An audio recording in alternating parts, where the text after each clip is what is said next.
Hey, Nick Loper here from the Side Hustle Show. When I'm not helping people earn money outside of their day job, I'm stacking Benjamins.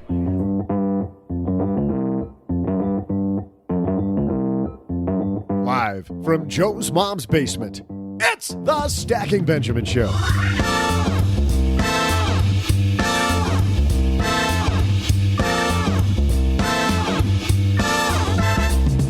I'm Joe's mom's neighbor, Doug, and I know the fact that I'm completely carrying this podcast isn't lost on you.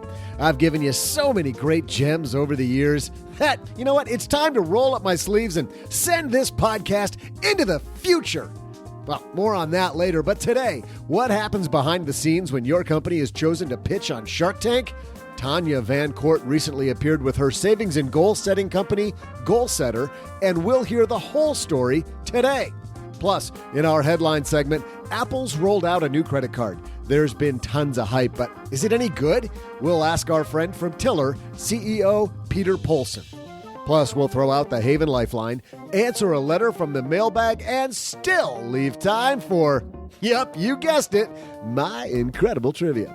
And now, two guys who actually showed up and are ready to bring it.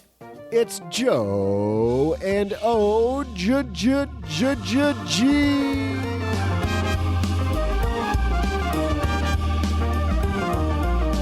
Yes, we are. Welcome to Wednesday. I'm Joe Salciha, Average Joe Money on Twitter, just so you know who is who here on the microphones for another hump day. And across the card table from me again, man, he looks fired up. My good friend OG. Fired up. Not fired. Can't fire me. Impossible. Yeah, that's a bummer. Can't stop, won't stop. What kind of severance would you get from the Stacking Benjamin Show? Oh, well, I would demand 7 years, because that's how long we've been doing this. And then you would demand that I actually listen to all 7 years of podcasts. To figure out what we actually did? Right. And then you'd find out that we really are the gateway drug for personal finance. Go, oh, that's what we were doing the whole time. That's what that means. It's interesting because now, after 7 years of working on your money, you can finally start working on your health, OG. It's about time. Because today's show is brought to you by MetPro. Thanks to MetPro for supporting Stacking Benjamins.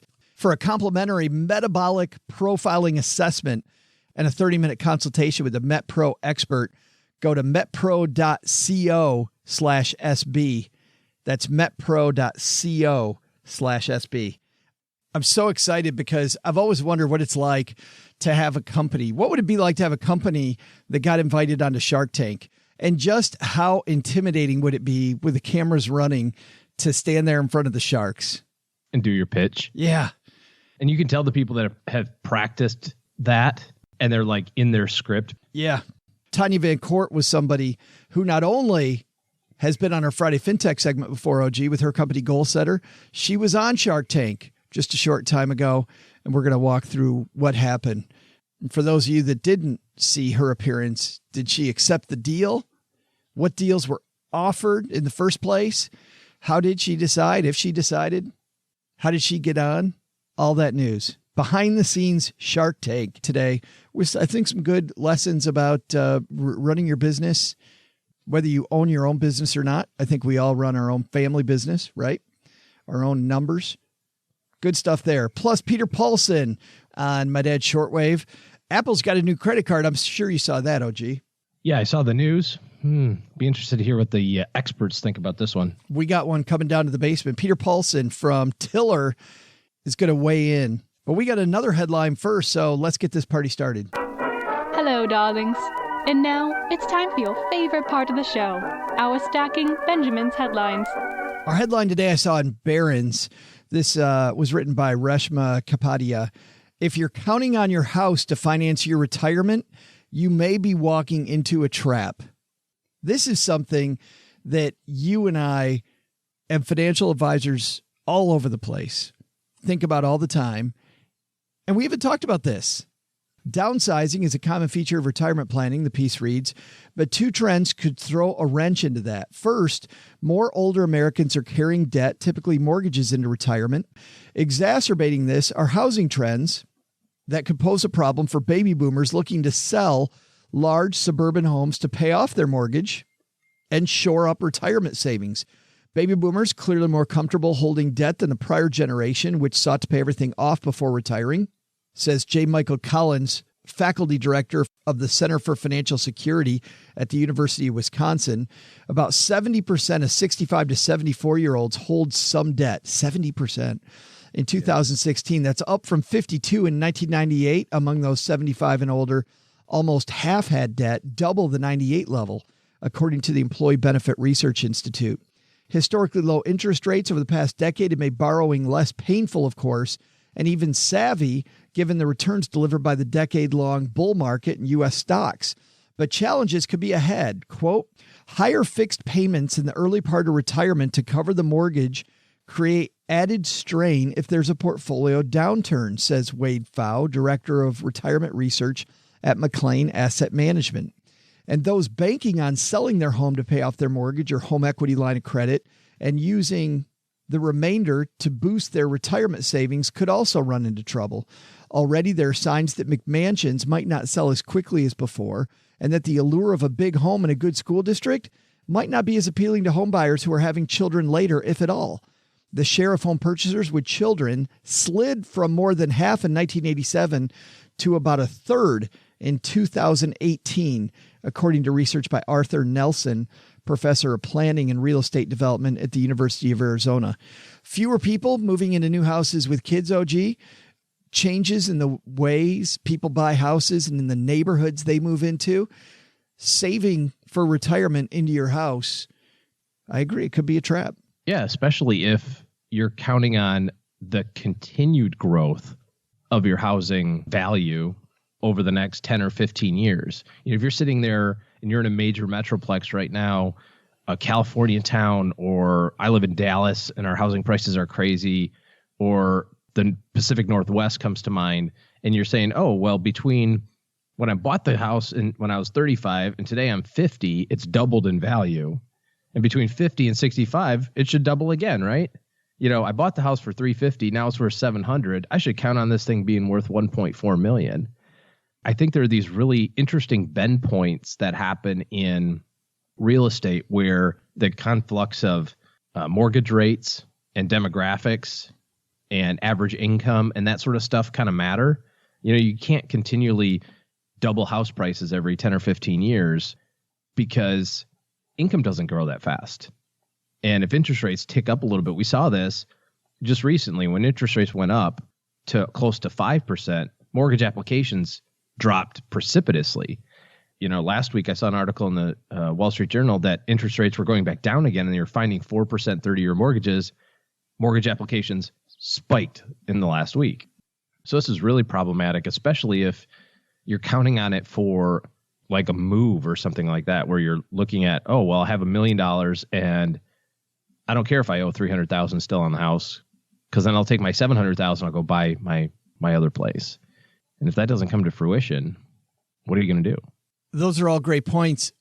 I was actually thinking of even the other side of this, because I think this fairy tale has lasted so long that even in places where houses don't appreciate as quickly, people save into their house. They say, no, the stock market seems risky. I'm going to pay off my mortgage. Fine. Okay. But I think that paying off your mortgage and your house appreciating at all are two totally different things. I look at the last two recessions and, you know, I'm back in Detroit and talking to a friend of mine. He bought his house in 1998 and looking at the appreciation from then to now, really not that good. I mean, housing prices went up, then they went down because the auto industry suffered along with the rest of the economy in the early 2000s. Then, of course, the auto industry really got hit hard in 2007, 2008. While it's rebounded now, you look at housing in this area, and yet I know, OG, there are tons of people here who say my strategy for retirement is to save into my house and then sell it. Well, the flatlining of appreciation is really a big deal. My mother lives in Michigan and lives in the same house that I pretty much grew up in. I moved a lot when I was a kid, but this is kind of definitely the house that I say that I grew up in. She bought it in 1983 for $32,500, 40 years ago almost. Zillow would tell you that she could sell it today for $49,000. Yeah. But I can tell you that 2 blocks away, a very similar house I bought as a rental last year for $39,900. So she's not even going to get that. Yeah. And here's the other problem. You look at a house that you've owned for 40 years and then go, well, at least it's paid off, right? I mean, they don't sell 40-year mortgages. No, but they do sell lots of 30-year mortgages. And you can imagine that the last 30-year mortgage was taken out when the house was worth $70,000. So now you're into the situation in some communities, like Mom, where you kind of owe about maybe what it's worth still, because you took a mortgage out, in early 2000 when allegedly the house was worth $65,000 or $70,000. And now it's worth 50. You owe 50. So now what? You're stuck. And I think the other side of it too, that I think most people kind of don't really appreciate, is what's the one thing that's consistent about house payments? It's not the mortgage, because the mortgage is going to go down. The one thing I can tell you that's going to happen is that your property taxes and your house insurance are going to keep going up. Sure. God forbid you actually have a claim with the house insurance. It's very common, if you do that same math of like appreciation, just regular 3%, inflation adjustments on your taxes, it's very common to find that you get to the end of a 30-year time horizon, you've paid your mortgage off, and now your house payment is gone, but all you have is taxes and insurance. Your taxes and insurance cost more than your original house payment was. Yeah. Which was everything: principal, interest, taxes, and insurance. Yeah. And that's just inflation. Right. And you couple that with the McMansions that now you have, well, I don't need 5 bedrooms. All the kids are gone.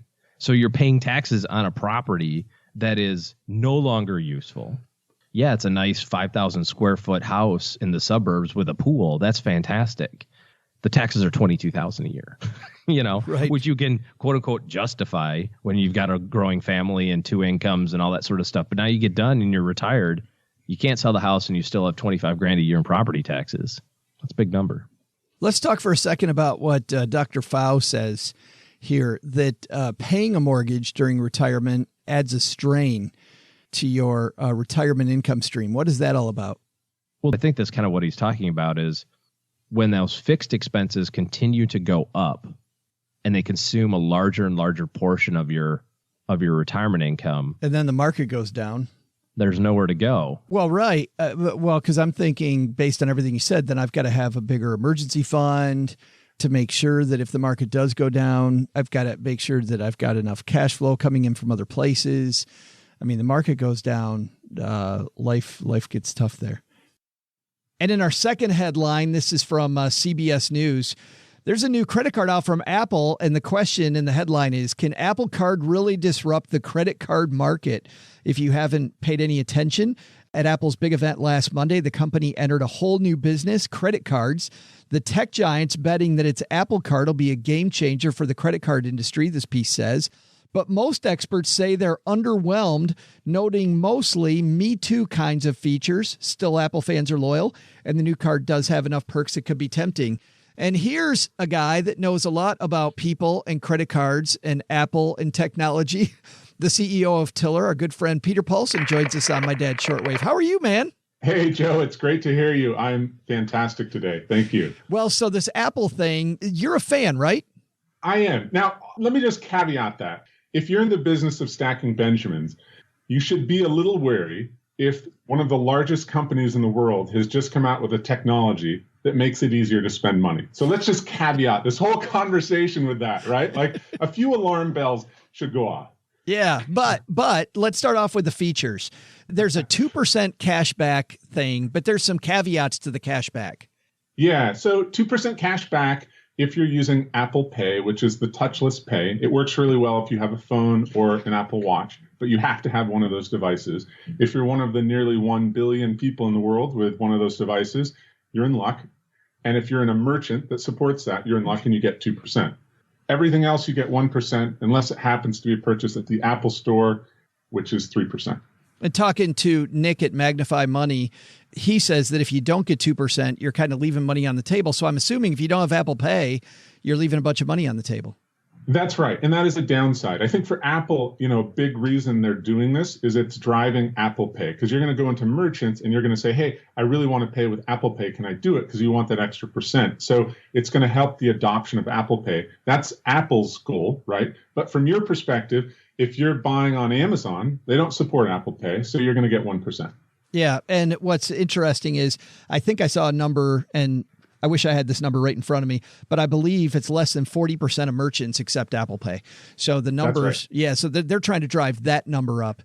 And that is about to go up significantly. I think that whether you're in a restaurant or whether it's Amazon, or there are going to be a lot of people saying, hey, can't I pay with Apple Pay? So I think that serves Apple's goals there. To me, the biggest piece here, there's two parts. We can talk about the polish, and I think that there's some exciting polish that Apple's doing here. But the biggest piece by far is privacy. Apple is saying that they are entering here, they're giving you a payment solution, and they are never going to see what you bought, where you bought it, or how much you paid.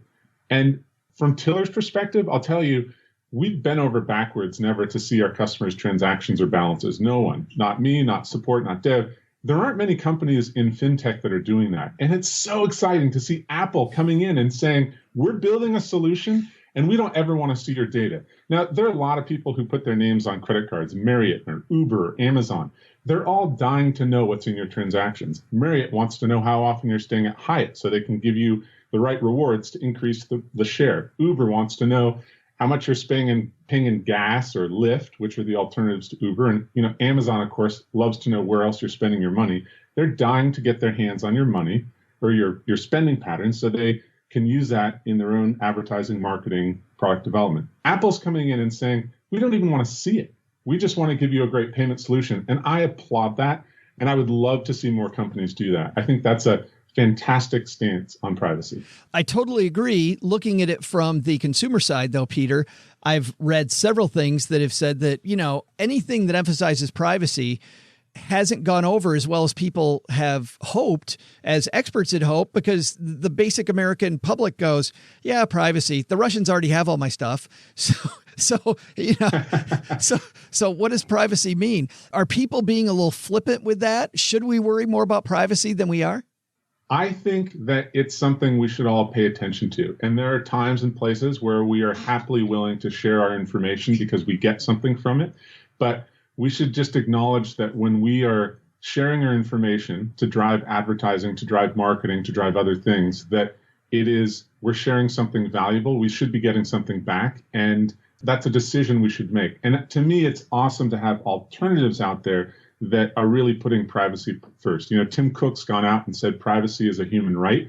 And frankly, that's a message that I don't think a lot of the other big tech companies, to put it lightly, they're on the other side of the fence. So I think it's awesome in the world of finance to have someone big coming out with something that's privacy first. And yeah, you're right. I mean, I think that it all depends. If you have Alexas and Google Homes all throughout your device, and if you're putting everything of all of your life on Facebook, maybe you don't care about privacy. But I do think there's a percentage of people who do. And I think that's shifting terrain right now. Everyone's aware that, gosh, all my data is everywhere. Am I really comfortable with that? Yeah, the piece that I'm afraid of is that looking at how pirates are now using data to create synthetic personalities that look and feel real, and how they're creating a me that's better me than me. Like, I feel like we're just in the data gathering stage of that now. And 5 years from now, we might go, man, maybe I shouldn't have been as cavalier as I was. Yes. Yeah. It's interesting, even just within our team here, we have several members of our team who have changed how they think about social media and have pulled back in the last few months. And that's also a conversation we're having in our family too. I hear, and among friends, I hear more people thinking about that. So again, it's all about having options. Here's an option that puts privacy first. The end of this piece, a gentleman from Wallet Hub says, quote, there are other cards that have better rewards and no annual fee, he said. The Apple card has no annual fee. There's a healthy market there. So from that perspective, there's nothing unique. You think that's true? Okay, so privacy is unique. The other thing is Apple has just put some polish in an Apple kind of way around, it's a beautiful machined titanium card. It looks a heck of a lot better than any of the cards in my wallet. Some people care about that, some don't. You can apply on your phone. It's issued in real time. You get clean descriptions. It's real-time data. Like, honestly, that should be widespread. Every card should look beautiful. Every sign-up experience should be like that, but it's not. So to me, Apple's also raising the bar on some table stakes here that I think are great and are going to help the industry. I like the no numbers on the card.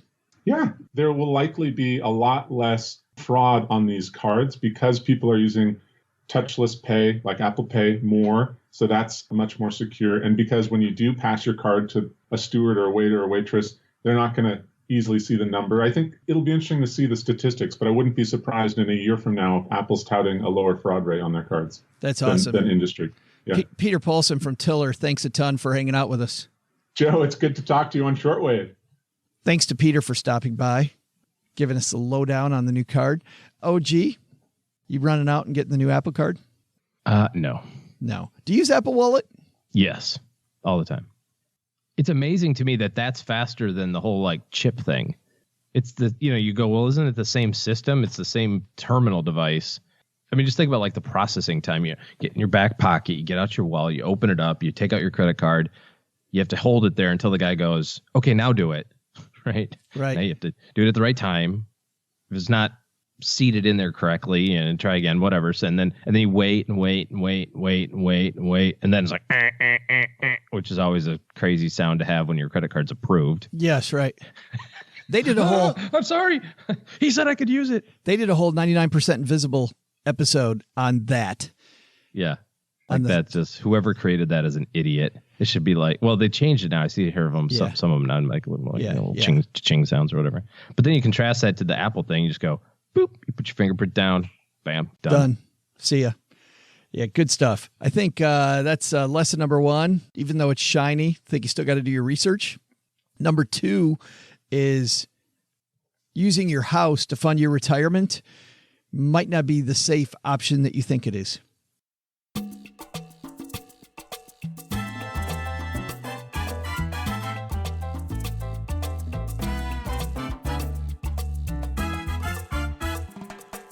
Oh, I'm so excited about today's guest. Tanya VanCourt did something that a lot of us aspire to do. Someday have an idea good enough that we get to go on Shark Tank. She actually just did this a few weeks ago. You can see the spot yourself. But today we got her here in the basement. Tanya, of course, is the founder of Goalsetter. We'll talk a lot about her company, Goalsetter. We'll talk about the Shark Tank experience. But more than anything, we'll find out just how hard her heart was beating when she went out and made her pitch. Tanya VanCourt coming down to the basement. And coming down to the basement, the biggest superstar we know, Tanya VanCourt from Goalsetter. How are you?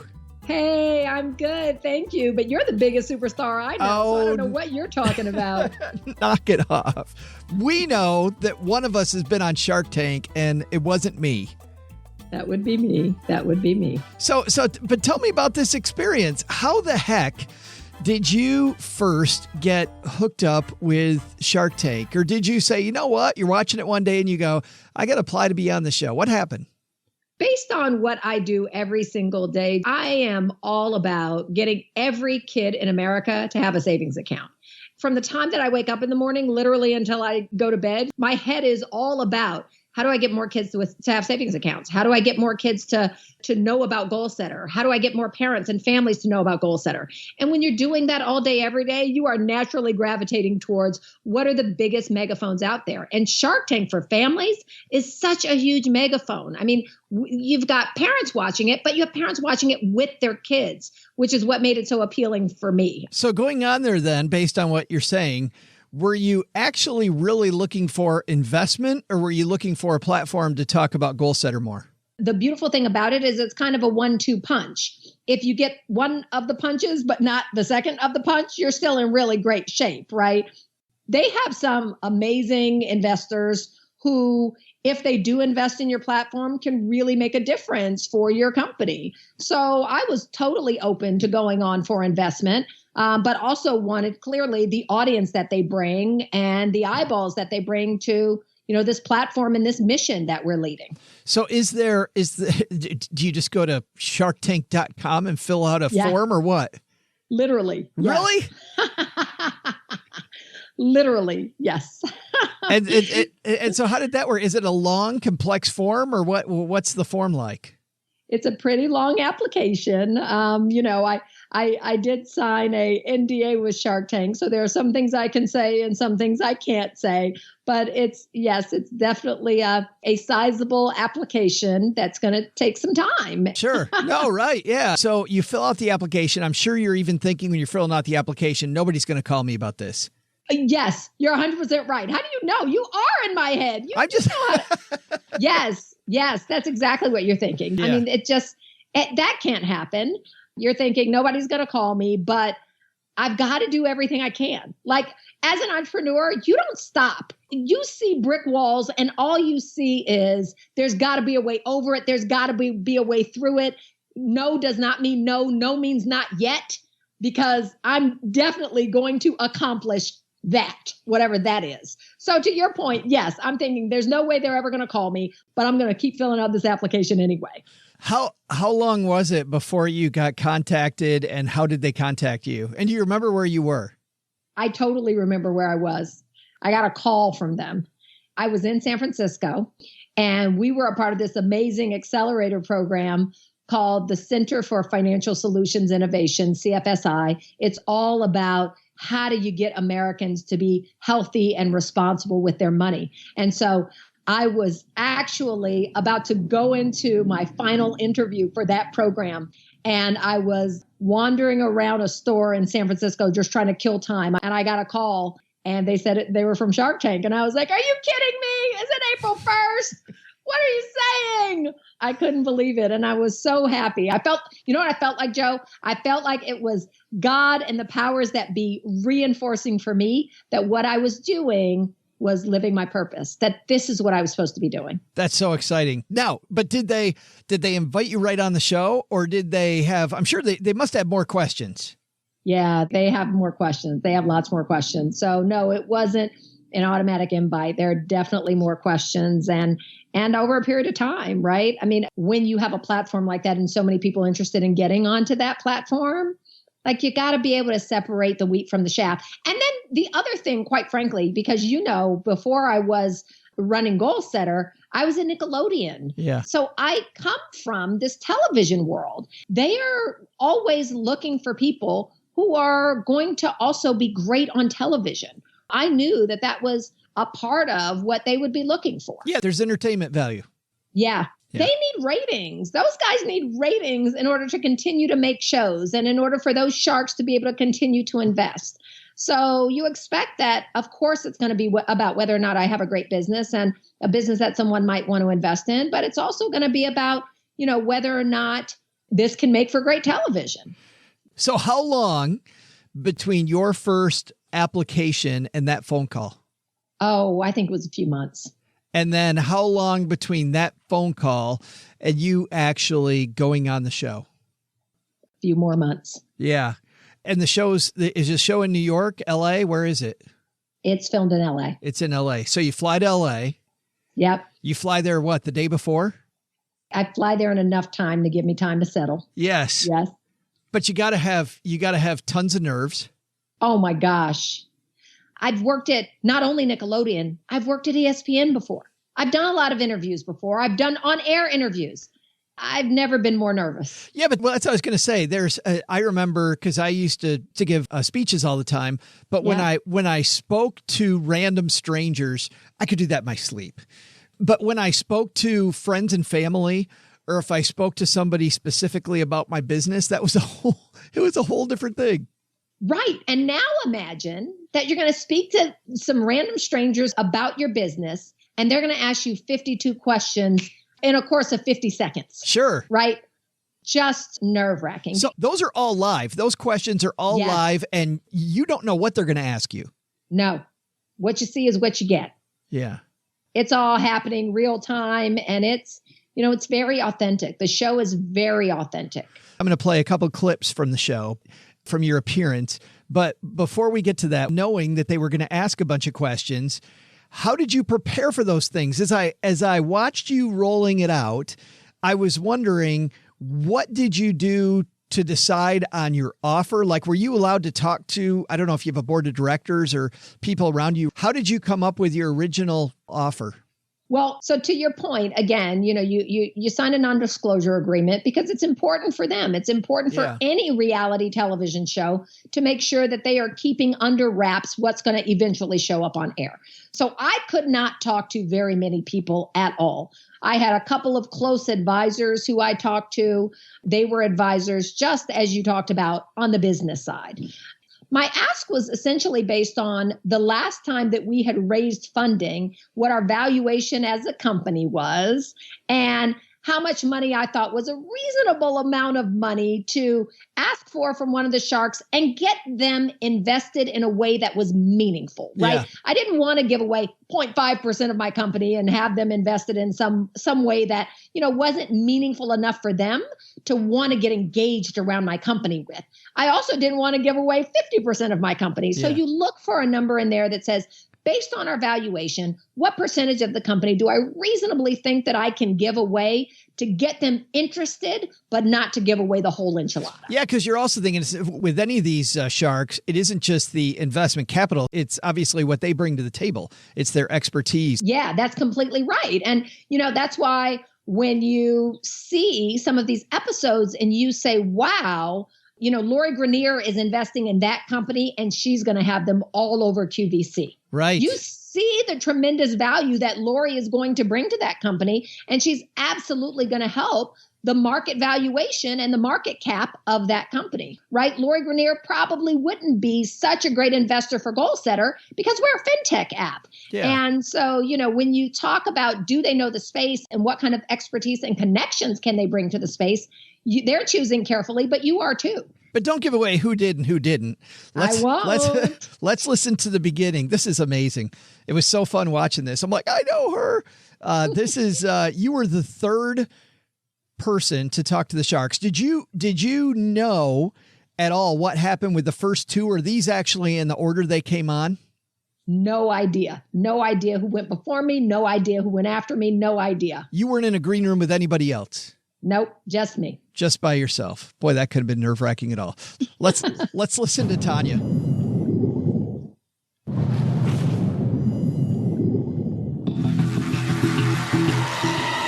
Next up is a way to give meaningful gifts to kids.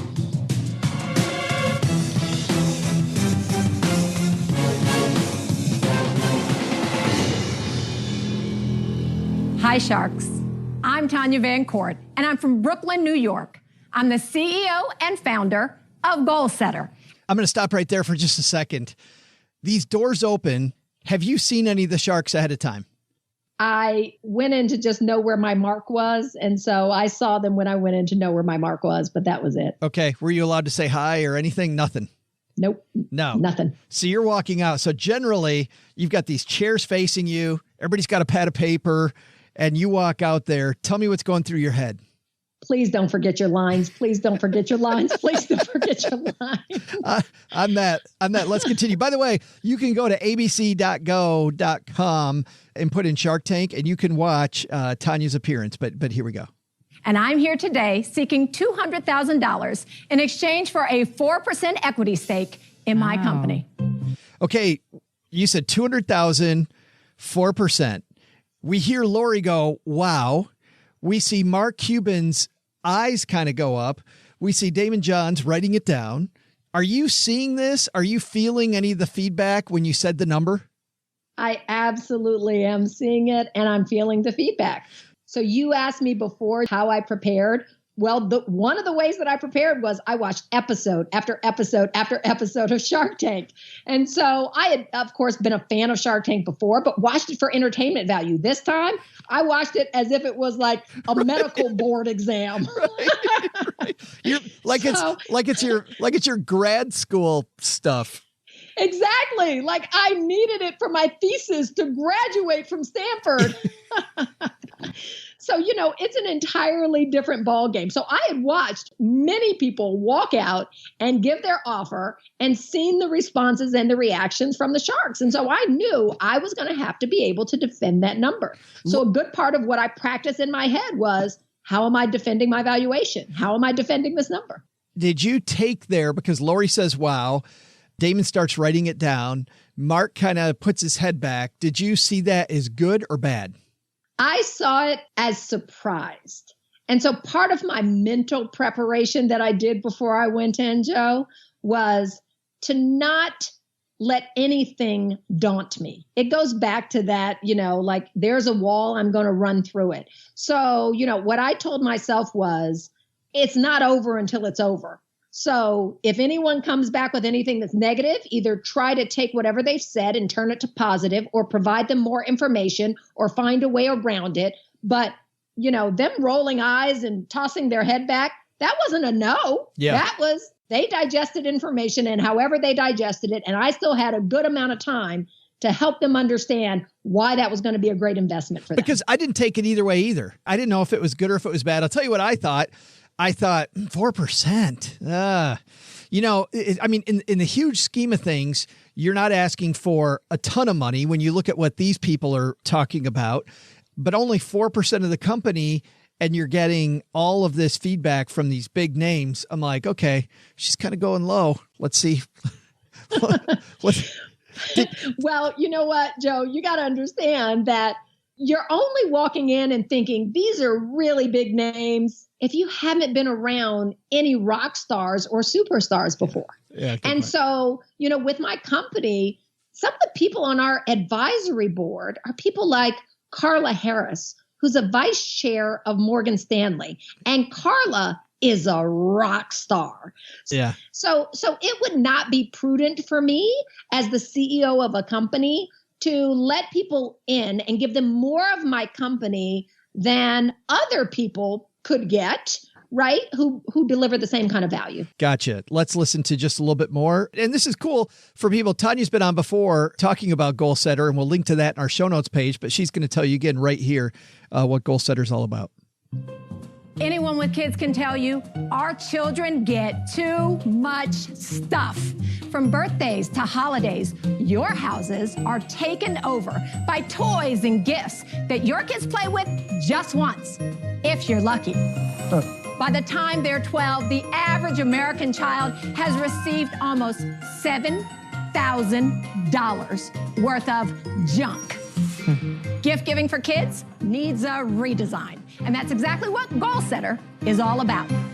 Rather than give kids more stuff they don't need, we provide a platform that lets family members and friends give kids money to save for goals that they really care about.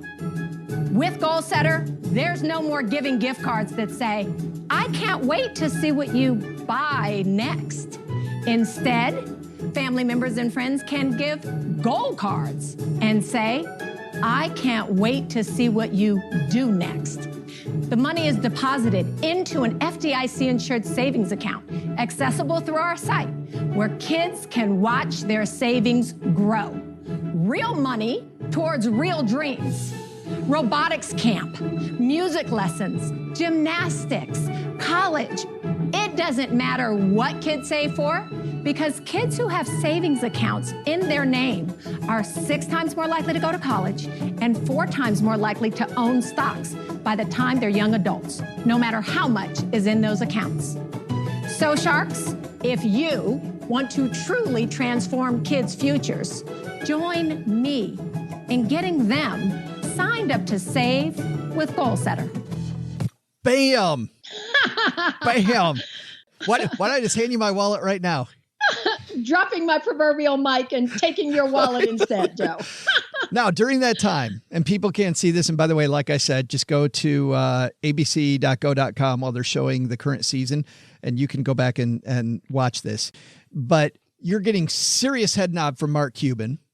You're getting good reactions. I don't remember what the new guy's name is, the guy that sat in that one episode. Jamie Siminoff. He's the founder of Ring the Doorbell. That's right. Billions of dollars to Amazon. Yeah, no, that's super cool. So Jamie, I can't really read what he's thinking. Damon's giving you kind of surprise, like he didn't know any of the statistics. Lori seems to be right there with you. Kevin seems to be negative the entire time. Like the entire time you're talking, he seems to be negative. Immediately when you finish, Kevin jumps on it. I mean, jumps on it in a really negative way, saying, hey, so it's a kid's birthday party and they open up this thing that's not a basketball, not a gift. What does that do to you when the very first shark says something negative like out the door? Or is that the way most episodes go? Well, I don't think that's the way that most episodes go. I was already a little bit bolstered by the fact that I saw a lot of head nods happening. Yeah. Right. So I saw head nods happening and I'm like, they get it. They get the consumer need. They have kids. I know that several of them have kids. They understand that kids in general, including their kids, need to save. Right. So I already thought they get it. So when he came with a negative question, for me, it was like, I knew we were going to get some of these, right? I mean, every episode has some negative questions. So it was great. I have to, again, help him to understand the value and why his experience isn't everyone's experience. Why there are 2/3 of moms out there who tell us their kids have so much stuff that when they get gifts, they don't even open them, Joe. Yeah. They just stick them in the corner. They never even pay attention to them. So this fantasy of, hey, a kid is going to be so disappointed when they don't get 20 more gifts and when they get money towards something they really care about instead. I got to help you understand that that's not the way that the world is anymore. And it may have been that way 30 years ago, but it's not that way today. We're going to do spoilers now. So anybody that wants to watch this first, you should go watch it because we're gonna now dig into some of the negotiation just for a few minutes. So pause right here, go watch it, come back afterwards if you'd like. We'll give you just a couple seconds here. And now we're going to continue. But Mark Cuban then asks you about opening a savings account. Is that a question you get often about how hard it is to open up a savings account for a kid? It is totally a question that we get often. And in fact, since that episode was filmed, we've actually changed how we position Goalsetter, and we talk about it as a savings account designed specifically for kids with multiple ways to save. Family members and friends can give goal cards. Parents can connect their bank account and round up their checking account purchases or contribute to their kids' goals through autosave. And kids can sign up for allowance and learn to earn their own money to make their dreams come true. But it's all about we're a savings account with multiple ways for kids to get money in. And it's exactly what Mark said. What parents find is, I want a savings account for my kid, and it's really hard to open one up. Yeah, no, that was wild and how you made that very easy. And then they start asking about hard numbers. I'm sure you knew that was coming, right? That they were going to ask some hard number questions. I got to tell you, I had numbers all written on a piece of paper that I was studying for the entire week before. Well, and I thought, and I don't know, did they cut this down a lot? They cut it down some. I wouldn't say a lot. Okay. Because I was surprised that you didn't get more hard number questions. You got like 3. You got a number about opening the savings account and how much money you make on that, what your costs are. You got a question about the asset management component and how much money you make on that.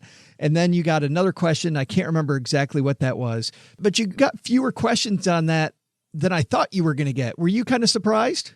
I was a little bit surprised by that. I thought I would get more hard number questions, which is exactly why I was studying the numbers for a week before I walked in. I was like, they're going to ask a bunch of questions about numbers from every end of the spectrum, right? There are so many, because we're a financial services platform or a FinTech platform, there are a lot of numbers you can ask about. So I definitely thought that we would get more questions about that. I think the fact that we didn't get more questions about that, particularly from Kevin O'Leary, just points to the fact that he gets that this could be a big business, right? Like when we started talking about the assets under management and the percentage that our banks give us back and that we will return to our customers, those were all new to him. That was new to him. And so I think as he started to understand the world that we live in, he started to think like, wow, this could be a big business. And I don't think anyone doubted that. I don't remember, and I'm actually, for those of you listening, I'm not trying to avoid this other brand that he talked about, but he talked about he was on either on a board or affiliate with another brand that's helping kids save. I'm sure you've heard of this brand that he was talking about? It's really funny that you said that because I had not heard of the brand before going on to Shark Tank. It's a nonprofit that he started. Gotcha. So it's his own nonprofit, right? Yeah, and I'm not trying to avoid it. I just don't remember from that episode. I didn't make a note. Yeah, I don't remember it either, and I should remember it, and I apologize that I don't remember it. I think we were talking about apples and oranges. I mean, with Goalsetter, my background is not finance. My background is not nonprofits, the two places that he's talking about adding value. My background is that I come from Nickelodeon, which is all about how do you engage and excite kids about learning? Yeah. I come from Discovery Education, which is all about multimodal learning for kids mapped to national standards. That didn't get emphasized enough. I don't feel like that really ever came out, and I don't think the Sharks got to hear that. You're 100% right. It didn't get emphasized enough because my background, quite frankly, Joe, makes all the difference in terms of my product and how we think about kids and how we've developed things like we have these awesome quizzes now that are rooted in hip hop artists, recording personalities, television influencers that give kids questions that they can relate to, but map back to financial literacy standards. So they're learning while they're playing the quiz. Well, stop foreshadowing. By the way, you got to stop foreshadowing because we're getting to that. But let's listen to a little bit more because this happened very, very fast then. I like what you're doing. I think it makes sense in a lot of ways. I think you're on your way to getting there, but I don't think you're there yet. And so for that reason, I'm out. No. That was fast. I felt the same way, Joe. I was like, what? Wait, you're out? I thought you would be in. Why would you be out? Yeah, she went from serious head nod to I'm done. I mean, it's literally like you're walking down the aisle and like this man has told you he is completely in love with you. And you get to the end of the aisle and he turns to you and says, I'm out. I was amazed. Like, what? I was amazed. And that was followed right here. Oh. So Tanya, I love what you're doing. The problem is it's so outside of what I do in terms of physical product. I'm sorry, I'm out. Jamie, are you sure? I don't know that I expected that, but when he explained why he was out, I got it. And he was just like, listen, I'm not going to waste your time. Not going to have you explain it to me because it's so far out of my field of vision. I had a lot of respect for that. I had a tremendous amount of respect for that, but I liked him so much as a human being that I just wanted to be around him. I wanted him to I wanted to do conference calls with him every week and just chat about what we were up to. Well, I'm sure you guys are going to be on a first name basis now that you've been on the show, That's right. I'm sending him an email as we speak. Yeah. So let's continue. Maybe Amazon can sign up to give all of its employees Jamie, as an employee benefit, right? I'm writing a note right now. Thank you. Jeff. Right. Well, here's what I think about it. Minka, my daughter, she's 2.5. She doesn't give anybody a hug unless they have a gift with them. And for her to open an email, she probably just will be like, what is this? I love the fact you're teaching financial intelligence, but I just don't think this one's for me. I'm out. Okay. Well, He thought the fact that his daughter not getting a gift would be negative, and he's out. I think that the fact that 90% of wealthy people lose their wealth by the third generation is a good enough reason for him and every other wealthy person to be in. Stop appeasing your kids, Damon. That's what you should have said. Stop appeasing your kid. I should have. And then we go to this. Thank you, Damon. But what we have seen when we have done testing for the younger kids, they have so much stuff that mom is tired of answering the calls like, what should I get me? What should I get me? Aspirationally and goal-wise, it makes perfect sense, right? Tanya, Right. if you just said, look, it's hard to open up a bank account for your kids. Do it here. Yeah. Because then you'd have no overhead. That's an easy business. You've complicated this to no end. I actually don't think, Mark, that this is complicated to no end. I think it's actually super simple. And what we've heard from parents. I appreciate what you're trying to accomplish, but I'm out. Bam. It was like 4, just boom, boom, boom, boom, just gone. Gone. And then it's you and Kevin. And so now you're down to Kevin. And now you see why they call it Shark Tank. I personally thought, even while Mark was explaining why he was out, that he was still in. And by the way, did you agree with his assessment at all, that it was too complicated? No, I don't think it's too complicated. I think that, Mark heard us talking about goal cards instead of savings accounts. And he said, wow, this is complicated. I think the truth of the matter is a little tweak in positioning, makes it really, really simple. So my goal right now is we're going to get Mark Cuban in as an investor at some point in the future. You just wait and see, Joe. Well, I love what he said afterwards, by the way. He's like, I loved her. I mean, and they all agreed. Everybody that was out agreed. So now it's you and Kevin. And so Kevin immediately makes a counter, and he says he's going to make it aggressive because he says that he understands the space better than anybody. And so he's going to offer you, I don't remember, what was it, still 200,000, but for 25% of the company? You remember, sir. You remember quite well. That was the exact offer. Yeah. So you're immediately, based on what you said earlier, you're immediately just thinking, yeah, I can't do that.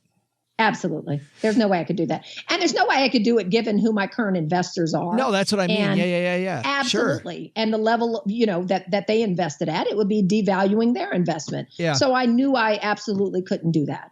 But you did come back with a counteroffer. So you must have gone into the room knowing that you had some room to counter. Well, look, I think that the value that any one of those investors can bring with their network, the television show, et cetera, that brings their investment to more than just dollars and cents. It then becomes, wow, this person may be worth more because of all that they can do. Yeah. Again, as we talked about earlier, you got to weigh that against your current investors and all that they can do and all that they are doing. So, yeah, I felt like we had a little bit of room to wiggle, but certainly not 25% of room to wiggle. Yeah, no, but I mean, to your point, he would bring a lot of face, like people see his face, they know immediately who he is. And even though he's a bully, sometimes having the bully on your side, I think could be a good thing. Yeah, I think that that's right. We have been fortunate to have a lot of people who are not bullies on our side. They have, and so they have, they've taken us far. I mean, they have really opened up their Rolodexes and made connections for us. And also, as an entrepreneur, you don't necessarily want the bully as one of your investors, because when things go south, you don't want to get bullied. And things always will, right? Undoubtedly. So, I was just thinking that same thing, Tanya. I just got done reading, it was an Audible, so I was listening to Tony Hsieh's Delivering Happiness about Zappos and talking about how at the end of Zappos being a private company outside of Amazon, part of the reason they went to Amazon was because they had investors that didn't have the same goals that they had. And these investors wanted to get their money out. And he was kind of between a rock and a hard spot when his board wasn't going the same way he was going. You could totally see Kevin being that guy. Yeah, it's really tricky whenever you take on any kind of investor. You have to manage the balancing act and the dance between how much value are they going to bring and how much potential damage could they bring if we're not on the same page. And so I think that's why any deal is hard to do, particularly if it's coming out of a reality TV show kind of segment, because you don't know that person very well and you haven't developed a long-term relationship with them. Many of my investors, I have a long-term relationship with, so I completely know what to expect from them when things, go awry.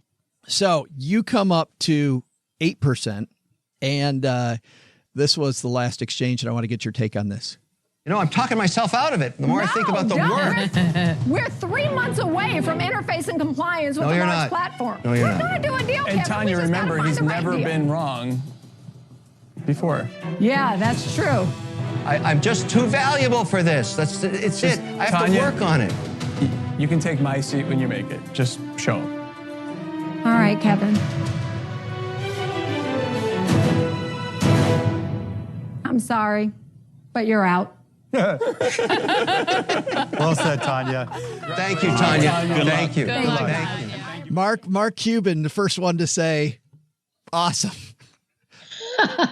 And how timely were those words from Jamie? Like, you don't want this. Jamie delivered that package right on time. But I'm thinking, I've known you for a couple of years now, and you were already thinking the same thing. I was already thinking the same thing. But, when you're in the tank, and I'm a sole founder, I don't have anyone there standing shoulder to shoulder. You don't have a lifeline of a phone that you can pick up and go, hey, am I making the right decision? Right. And so Jamie became, that little angel on my left shoulder who I needed to hear from to say, you're making the right decision. You hold your head up high and you keep it moving because you're going big places with or without Mr. O'Leary. That's what I needed. I just needed that extra little jolt of confidence. I knew what I was doing was the right thing to do by my investors. And so you just needed someone to say, yeah, it's also the right thing to do by you. And it's the right thing to do for the company. And it's the right thing to do for your future. And I think Jamie gave me all of that in his few words. In his defense, Kevin O'Leary laughed immediately and said, thank you. And he was very gracious when you said you're out. He was so gracious, and they were all so supportive. I mean, I really appreciated the response from all of them because look, Jamie went on the show, I think it was 5 years ago. He didn't get an offer from anyone. And he turned around and sold his company for multiple billions of dollars to Amazon. So the thing that I loved about their response was, we can still like her. We can still believe in her company, but we're not the right investors for her necessarily for whatever reason, because we can't make a deal that we both agree to because we don't have any expertise in her space. But that doesn't mean that Tanya's not going to go and do great things. And that was a real compliment to me. That felt really good to me. Well, and that's what I like too. Like in retrospect, at first, when most of the sharks went down immediately, I was like, whoa. And then I thought, well, how much could they really have helped her, and how great. You know, I think a big problem in life is many of us see these shiny objects that have nothing to do with our calling, and we get distracted. These people are very successful, I think, partly because they don't get distracted. They wouldn't have helped you. I thought, frankly, Cuban and O'Leary being the last two in were probably the closest that you could have worked with anyway. So, in hindsight, it kind of went the way it should have. That was fantastic. Joe, I love that you said that. And I love that you give the analogy about getting distracted by shiny objects, right? They said nice things about me, which meant that I was somewhat of a shiny object to them, hopefully, right? But they didn't get distracted by that. And I thought nice things about them, but I didn't get distracted by that. Yeah. Right. Yeah. And so I think it's an important lesson to learn on both sides of the table. Investors shouldn't necessarily get distracted by shiny objects, but neither should entrepreneurs. Well, your shutdown of Kevin O'Leary, you're out, clearly showed that you weren't going to get distracted by the shiny object. We are way over. Thanks for hanging out with us. Everybody can find out more at goalsetter.co. You guys are just rocking, Tanya. It's so exciting. Joe, thank you. I love being in the basement. I love hanging out with you. Thank you so much for all of the support always. Well, thank you for sharing this with us. It was so fun, and congratulations on not getting an investor. That's awesome. It's the first time I've gotten congratulated on that, but I'll take it, Joe.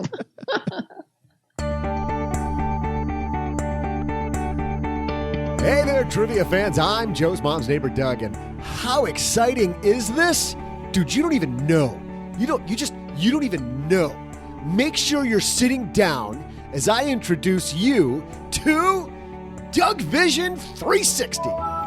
Imagine this. I've done so many of these episodes, 735 to be exact, that Joe's mom has a treasure trove of Doug-isms packed away in a vault. All we got to do is whip them out, throw them into this gizmo I created right here. We'll place that right next to the mic, and now it'll perform all of my Stacking Benjamins appearances. Check this out. Hey there, trivia fans. I'm Joe's mom's neighbor, Doug. Hear that? That wasn't even me. That was me in 2016. While that speech I can recreate electronically, let's make your trivia question today one speech that was for the ages. Martin Luther King Jr. made his famous mountaintop speech on today's date in what year? I'll be back with the answer, plus how I'm going to revolutionize all of your favorite podcasts later in the show. We talked Monday about the time box. If you missed that episode, you've got two choices when it comes to your time. You can keep expanding the amount of time that you work, or you can become more productive during that time. And obviously, at some point, the time box can't expand anymore. And to be more productive, you have to be healthy. You have to be able to focus and concentrate on whatever it is you're trying to do. And not only will health and wellness help you get there, it's also the same for health and wellness. It's not fundamentally about what you eat or how to train, although those are very important pieces. What MetPro focuses on is time management, working smarter, establishing a game plan specific to your goals and your lifestyle needs. MetPro has a unique and important point of view on what true net worth actually means. Their experience helping CEOs, industry leaders, celebrities meet unique challenges gives them a remarkable insight on anyone who wants to see a greater return on investment in their life. Here's what we like about what MetPro does and why OG is going through the program right now. MetPro actually uses science, uses data, technology, and techniques that they've developed from that data to help thousands of executives and business leaders learn how to optimally manage their health and achieve their associated performance goals, even though they sometimes have extensive travel, they have demanding schedules, they need to focus on a lot of different things. So because of that, they need a comprehensive strategy based on data that's going to work quickly.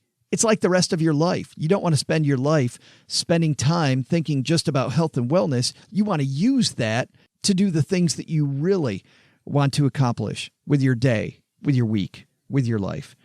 MetPro gives you a wealth of knowledge about your metabolism and what methods will work best for your individual health goals.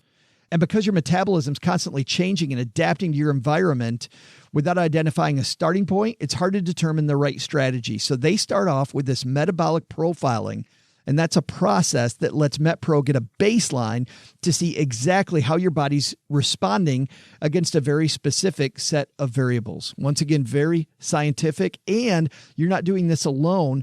MetPro's experts are trying to take those results and translate them for you into simple, actionable steps, and then they guide you along the path.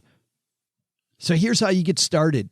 For a complimentary metabolic profiling yourself, a metabolic profiling assessment, and a 30-minute consultation with a MetPro expert, head to metpro.co. That's metpro.co, not com, metpro.co.sb, and you'll begin your journey to better health and wellness with MetPro. When it comes to yogurt, it's like tax evasion. No one does it better than the Greeks. That's why at Aristophanes Yogurts, we only employ Greeks or people who look Greek to bring you that smooth Greek taste every time. Aristophanes Yogurts. Keep it Greek.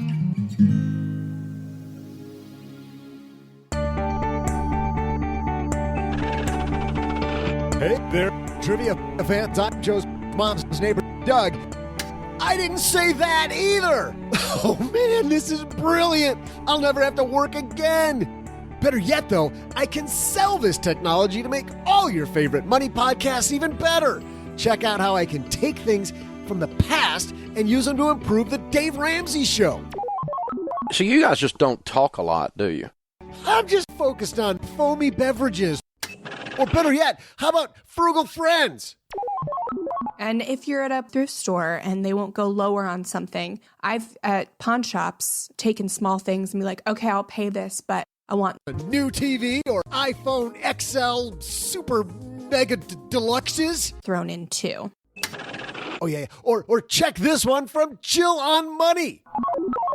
I'm really kind of interested to find out how much you think you need to live on in general. Lots of ice cream at dessert and incredibly comfortable and great-looking swag and a lot of money. Oh, I'm going to be so rich. In fact, I'm going to write a letter to Jill right now to sell her on this one. As soon as I deliver today's trivia, which was this. On today's date, in what year did Martin Luther King make his famous mountaintop speech? It was on today's date in 1968 in Memphis, Tennessee, that King delivered his famous address. It was a stormy night and the weather was bad, but the turnout was not, as people packed the church to hear King talk about what a better place he could see from the mountaintop. The next day, King was assassinated at his hotel. The year, 1968. See ya! What an amazing story, huh? Mm-hmm. Big thanks to Tanya VanCourt. It'd just be cool to be in the room with all those people. I think so, too. I think that'd be so intimidating. It'd be everything. Yeah. I mean, it'd be all of that. It'd be like intimidating, starstruck, like me, good thing, you give money, do. Wait a minute. You are Damon John sitting right there looking at me, wondering if you're going to, we might be working together. You are Mark Cuban. I might be working with you. You're Barbara Corcoran. I might be working with you. Wait a minute. Right. You're Kevin O'Leary. I might be working. I'd be over the. I'll work with any of you. I know. Yes. Be $1. I'm in. Accepted. Right. Yep. It's so good. Hey, let's throw out the Haven Lifeline and tackle some of life's most important questions. Our friends over at Haven Life Insurance Agency, they put what you value first. Early shopping for Easter candy. Early. And scheduling my dentist appointment. Early eating of the kid. Early sampling. Yeah, I went out to Well, you got to make sure it's not poison for the kids. A really cool company called Sanders, based in the Detroit area, has a factory here. And Cheryl and I took my sister and my niece out there this last week when they were here visiting. Talk about cool watching the rows of little chocolates go down the line, from little baby chocolates to the salted caramel, little salt pieces being sprinkled on top of them, the big giant heaters. It was pretty cool. They really dissuade you at CVS from sampling all of the stuff in the aisle to make sure it's not poison. They don't sign off on that. Well, customer service, it's going away. It is. They don't take care of their customers. I'm trying to take care of the little guy. Make sure no kid gets injured this Easter. That is, because you can stop them before they have to go all the way back to the pharmacy. Yep. Imagine having to go find a way away from that. It's actually your loved ones and your time. Of course, you'll have your loved ones around longer if you dissuade them from eating poison. And that's why they've made buying quality term life insurance actually simple. Head to stackingbenjamins.com/Haven Life now to get a free quote.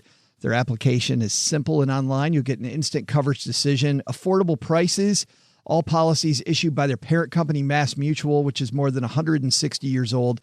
We're going to have Brittany Burgett Mayer from Haven Life join us on a Facebook Live coming up. And if you get our Stacker newsletter or follow us on Facebook, you'll know when that's coming up here in the next few weeks. So all your insurance questions can be answered.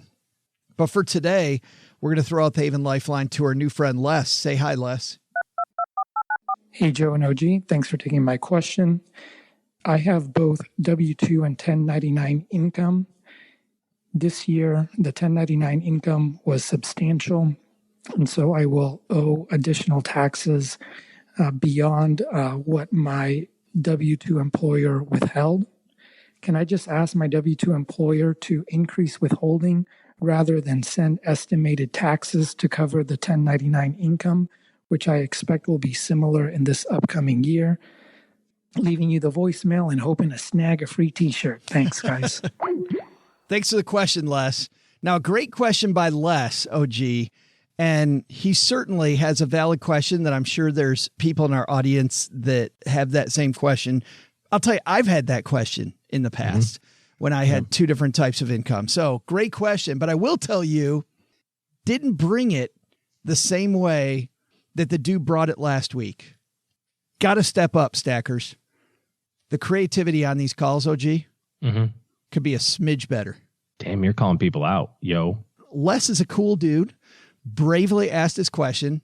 I'm just saying that for You're this, smacking them around. You're like, not good enough. For this community, we can do better, Les. So yes, we're going to send you the shirt because we have empathy here. Maybe we'll send you the one that's too small if Joe's in charge.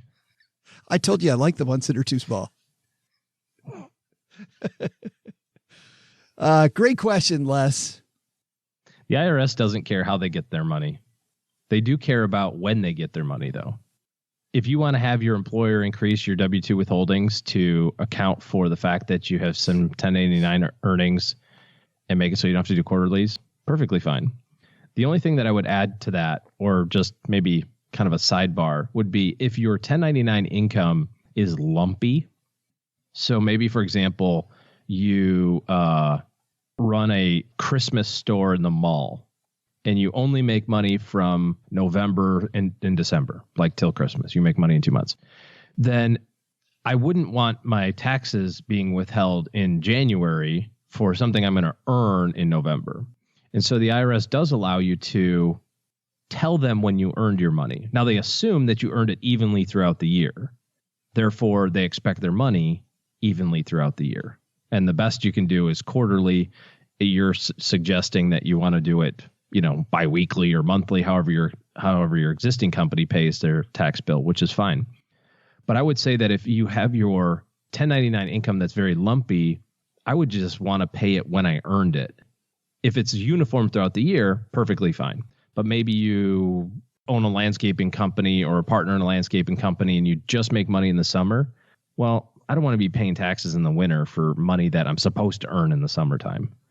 In which case I would just do it as instructed by your CPA. But you can tell the IRS, no, I didn't earn this $100,000 in even installments throughout the year. I just earned it these last 2 months.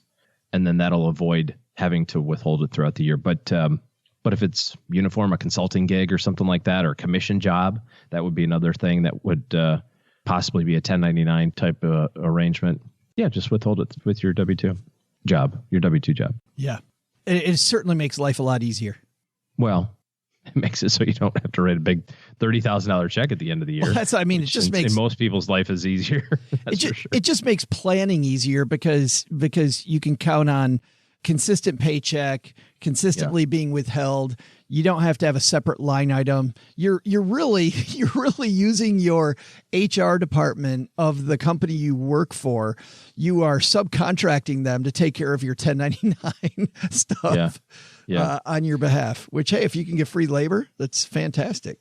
Well, and I think it's also, this is a good time to also talk about how spending and income don't have to be necessarily correlated. A lot of times if you're a 1099 employee and a W-2 employee, maybe you have two different jobs, but let's say the 1099 one is a commission type job. Sometimes your commission checks are $15, sometimes they're $1,500, sometimes they're $15,000. If that's the case, you have to recognize that you need a break between the income and the spending. And that's where it really makes a lot of sense. Joe, you taught me this a long time ago, is put all your money in a different place, direct deposit your paycheck in your savings account, spend out of your checking account. Because spending is spending, earnings are earnings. Those are two different things. But I think a lot of people look at it, especially in a commission type job, they go, oh, well, today, commission check's only $1,500. I guess we're not doing anything. And then it's like, commission check's $15,000. Woo! We're going to Jamaica. And it gets crazy. Just like you spread out your tax bill, spread out your spending like that. But you can only do that if you separate those two thoughts. Disassociate the two. Love it. Thanks for the question, Les. We also get letters here. And unfortunately, on Monday, we had to skip our letter because the show was running long. But today we don't. Today we're going to answer this letter from Nathan. Nathan says he has a 457 plan through work. It's just another type of retirement plan in the USA. It's approximately 70-30 traditional to Roth. He said he's leaving soon for another job with a 457 that doesn't have a match. Does he, number one, leave it where it's at? Number two, transfer to his new job plan, even though there's no match. Number three, transfer to his TSP, even though his TSP is all currently Roth. Number four, transfer to a traditional IRA and convert it into my current Roth. My wife will only work half this year, and we're having our second kid. I believe I'll be able to cover the necessary taxes. We're only 32, fairly aggressive with our retirement savings, roughly 25% of our income. Thanks for the question, Nathan. Again, good, clear, could do better. Also not enough info, but... Well, let's talk about that. What info do we need? We don't know the balance. We don't know his tax rates. He's assuming that we have to put the money into an IRA and convert it immediately to a Roth. That's not necessarily the thing that you have to do. You can put it into an IRA. So going through his options, option number one, leave it. No, bad option. Option number two, put it in the new plan, even though there's no match. There is no value in the second part of that conversation. What I mean by that is, I don't care that there's no match. That has no bearing on whether or not you put new money into it. It's a tax-deferred plan, so it will accept your rollover contributions. You mean it doesn't matter about rollover money because rollover money and match are two different things. Those are two separate things altogether. Sure. Yeah. And whether or not you contribute to it, I mean, I don't know why you wouldn't, even if there is no match. Why would you? You're just like, well, those idiots aren't giving me extra money. I'm not saving for my retirement. The match is icing on the cake. It's the tax deferral that's the win. Yeah. And the fact that you actually need to do it anyway, you know what I mean? Yeah. And it allows you to do 3 times the amount of money that a normal Roth would do. So I don't know why you wouldn't do it. If your decision is, well, they don't give me a match, so I'm not going to save money. Like, wrong.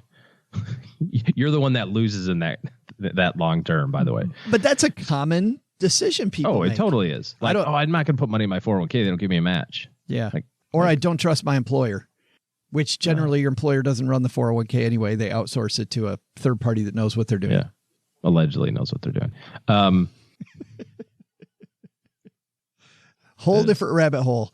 Whole different one. So that's a fine option. I think you'd want to look at what sort of fund options you have and that sort of thing. I do agree if you're not going to contribute to it, if you have a 457, you may also have like a 403B or a 401k also. So maybe you're thinking, well, I'll just contribute to the 403B instead of the 457 at this place. Okay, fine. And then lastly, should you roll it over to an IRA? That's probably what most people do. And depending on your circumstances, what kind of the normal recommendation is, because you have much more control over it than the workplace plan. But again, those decisions are separate and distinct from, do I also need to save money into it? And then you kind of layered another thing in there of, P.S. I'm having a kid and I might convert this to a Roth. Okay. That's a whole nother calculation. So we have multiple decisions here that are separate and distinct from one another. I think the common advice is to have it go into a separate IRA or Roth, depending on the tax treatment, based on your, that you can invest based on however is appropriate for you. And then I think the most commonly heard advice is to put it into an account controlled by you, an IRA or a Roth, depending. And then the rest of the stuff is individual planning. Do you convert it or not or whatever? That's a whole different thing. And on my end, Nathan, I'll just give you a little context here. The reason why OG and I don't like you to leave it where it's at right now is because you'll end up with these little balances all over the place. And what you find is that it's impossible to manage that money. I like having that common advice that OG talks about, which is one big dashboard, which is all the money from your old jobs all in one place. And I can diversify that. And then the company that I work at currently, and I can diversify that. So I got 2 different things. That's also, by the way, why I don't like transferring it to the new job, is because of the fact if the new job doesn't have great choices, or even if they do now, if they decide to switch over to choices that I don't like as much, I'm a passenger. I don't get to make those decisions. So the IRA, it can be worse, it can be better, but you get to choose. So like those. And I'm totally with OG about converting it to the Roth. That's all individual planning stuff. Thanks for the question, Nathan. And also, Les, if you'd like to bring your best game to the Stacking Benjamin show, here's how you do it.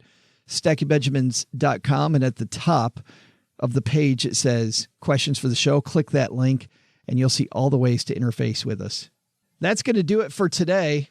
And last, before we send this over to Doug, if you're ready to get serious about your financial planning and want good help in your corner, OG and his firm are taking clients. That's stackingbenjamins.com/OG is the link to go over there. All right, that's going to do it for today. Doug, take it from here, man. What should we have learned on this Wednesday? Well, Joe, you might not have been paying attention, but I sure was. I'll tell everybody what they should have learned today. First, take some advice from Tanya VanCourt. Preparation and determination are what help you achieve your goals. Use both to go achieve your dreams. Second, maybe Peter Polson from Tiller is right. Privacy? It may not mean much to you now, but you don't know when you're going to want it in the future. And if you don't protect yourself now, it'll be impossible to put that genie in the bottle later. But the big lesson? Don't call Jill Schlesinger to ask about Doug Vision 360. Let's just say that apparently some people just don't have the eye for the future that old Doug has. I'll be back, Jill. I'll be back. Special thanks to Tanya VanCourt for joining us today. You'll find more about Goalsetter at goalsetter.co. Thanks also to Peter Polson for talking to us. You'll find more on his company, Tiller, at stackingbenjamins.com/Tiller. This show was created by Joe Salsihai, produced by Richie Rutter-Reese, and engineered by the amazing Steve Stewart. Online, visit us on Twitter at at SBenjaminsCast or on our Facebook page. I'm Joe's mom's neighbor, Doug, and I just jumped the shark. SB Podcasts may receive payment on the show from sponsors and guests in the form of books, giveaway items, discounts, or other remuneration. There's no way you would take advice from these dorks, but like Joe's mom always says, don't take advice from people you don't know. This show is for entertainment purposes only, and before making any financial moves, consult with a real financial advisor.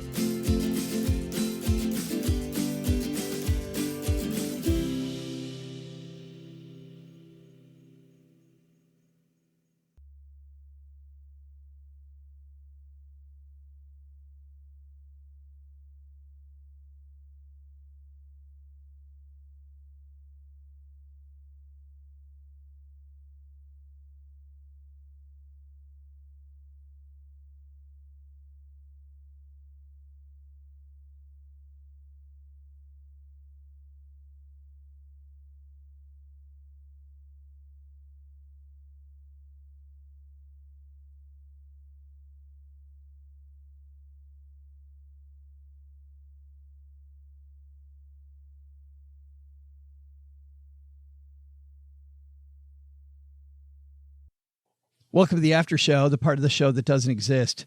I say a big thanks to Benjamin Partridge, who is the mastermind behind a podcast that I like. I wrote to him and said, hey, can we use your yogurt commercial as part of our show? And if you heard the Aristophanes yogurt, it's like tax evasion, OG. Nobody does it better than the Greeks. People talk about having coffee in their mouth and hearing something. And Cheryl and I were driving down the road.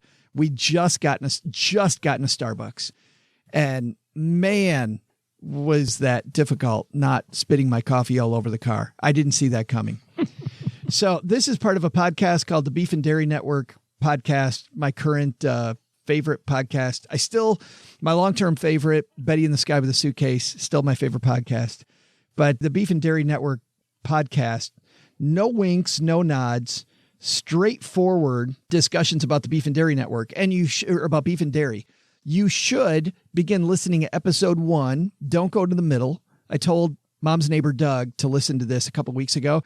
He's like, I listened to episode 36 and it seemed like some inside jokes and I'm like, I told you to listen to episode 1.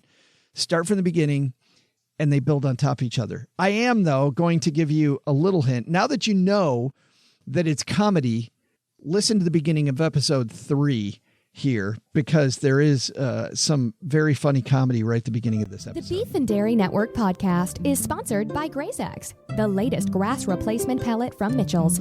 If it's not Mitchell's, get back in the truck. GrazeX is available as either an easily digested pellet or as water-soluble granules, which in cases of full mouth collapse can be administered rectally. For a limited time only, look out for a golden ticket in promotional sacks to win a chance to visit our Kentucky pellet mill.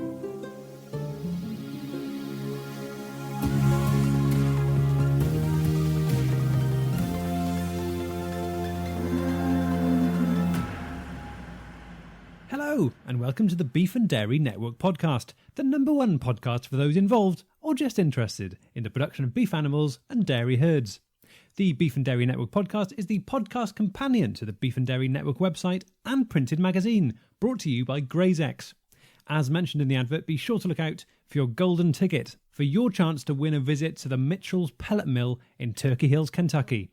Last week, Mitchell's treated all the staff here at the network to a trip to Kentucky and a tour of the mill, and I have to say, it was an absolute treat.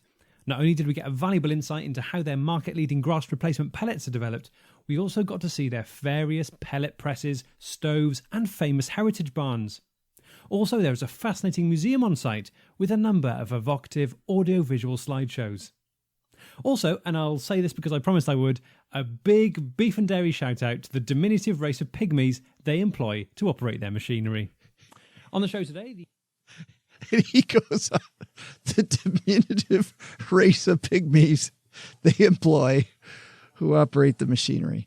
All of it done, no wink, no nod, straightforward. By the way, but you start to see it over time, OG. Number one, Cheryl's favorite is is that theme with the cow mooing at the end of it. It gets funnier and funnier the more you hear it. Like when we first heard it, you're looking for clues, and later on where you kind of know where the clues are about what they're joking about. Like as an example, the number one podcast about the beef and dairy industry, like it beat the other one. How many podcasts? And it's the companion to the printed magazine. Like who the hell sits and reads a printed magazine about beef and dairy? And not just for beef and dairy professionals, for just people who are fans of the industry. It is well done. It is very dry. You're not going to laugh out loud a lot, but you will find yourself throughout the days and the weeks after you listen to episodes repeating. Or repeating the stuff. Like there's a line from one of the podcasts about hot beef sausages. And Cheryl and I walked around all day long about what we were going to have for lunch. We were just going to have some delicious. No, it wasn't hot beef. It was rich beef sausages. We're going to have rich beef sausages. Very funny podcast. So big thanks to Mr. Partridge, to Benjamin Partridge, comedian, for allowing us to use that Aristophanes yogurt commercial. And go listen to Beef and Dairy Network podcast. 10 minutes an episode, by the way. It's okay. Really quick. Oh yeah. Not a huge investment of time.